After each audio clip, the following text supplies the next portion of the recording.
subscribe, like, comment. And press the bell icon. And watching last this video. Today I have the all-new Realme 11 Pro Plus with me.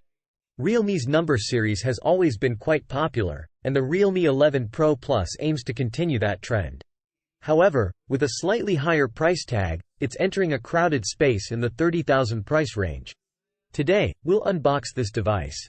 Take a closer look at its design and features, and see how it performs. So, without wasting any more time, let's dive into the video. Now, let's talk about the design and display of the Realme 11 Pro Plus in more detail. As I mentioned earlier, this phone has a premium look and feel. It strikes a good balance between weight and heft, making it comfortable to hold. The display has excellent color reproduction and is bright and responsive.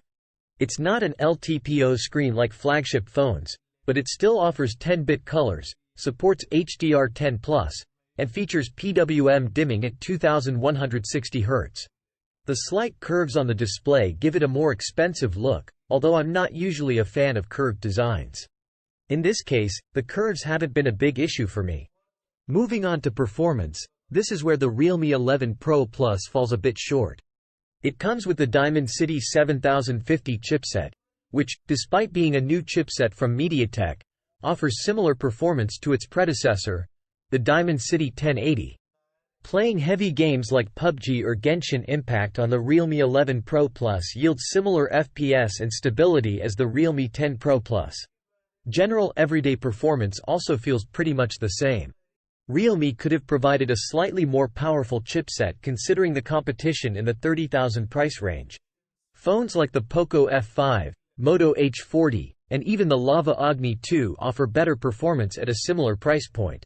On the software side, the Realme 11 Pro Plus offers a good user experience. Realme UI is simple and easy to navigate. This device comes with Android 13 out of the box, and Realme has committed to providing 2 years of OS updates and 3 years of security updates, which is commendable.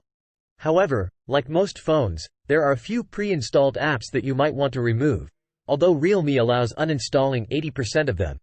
Some apps cannot be disabled, but you can tuck them away in a separate folder. Now, let's talk about the camera on the Realme 11 Pro Plus. It features an upgraded 200-megapixel sensor with OIS, along with an 8-megapixel ultra-wide-angle lens and a 2-megapixel macro lens. For selfies, it has a 32-megapixel shooter. The 200-megapixel sensor does a good job of capturing nice details and dynamic range in photos. The color reproduction is classic Realme, with boosted greens and blues. The 4x lossless zoom feature works quite well, allowing you to capture detailed zoomed-in shots without much loss in quality. However, the camera struggles a bit with focusing on nearby subjects, so maintaining a certain distance is necessary for sharper pictures. One area where Realme needs improvement is processing human subjects. The skin tone in portraits, normal photos, and even selfies could be better, especially when compared to the Vivo V27. Low-light photography performs well, thanks to the large 1/1.4-inch sensor, which captures a good amount of light for well-exposed pictures. Overall, the camera competes well with other phones in a similar price range, but there is room for improvement. The Realme 11 Pro Plus offers decent battery life. Under normal light usage, I was able to get around 7 hours of screen on time.